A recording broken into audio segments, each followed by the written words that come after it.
في ليلة معينة من السنة بيحصل حدث غريب جدا عند هرم خوفو. القمر بيطلع وبيقف فوق قمة الهرم بدقة خرافية، مش شمال ولا يمين، فوق القمة بالملي كأنه متظبط بالمسطرة. العلماء جربوا يحسبوها وبرامج فلكية دققت الزوايا، بس النتيجة كانت واحدة، مفيش تفسير منطقي.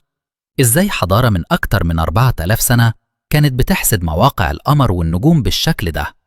في ناس بتقول إنها مجرد صدفة، لكن لو ركزت هتكتشف إن الزاوية دي هي نفس الزاوية اللي بيرتبط بيها الهرم باتجاه نجم الشعري اليمانية اللي كان الفراعنة بيعتبروه نجم الحياة بعد الموت.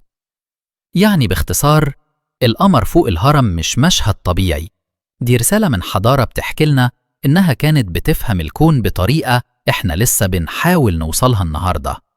وفي كل سنة لما القمر بيرجع لنفس مكانه كأن روح الفراعنة بتقوم تاني. تفتكر دي صدفة ولا سر لسه مستخبي في نور القمر؟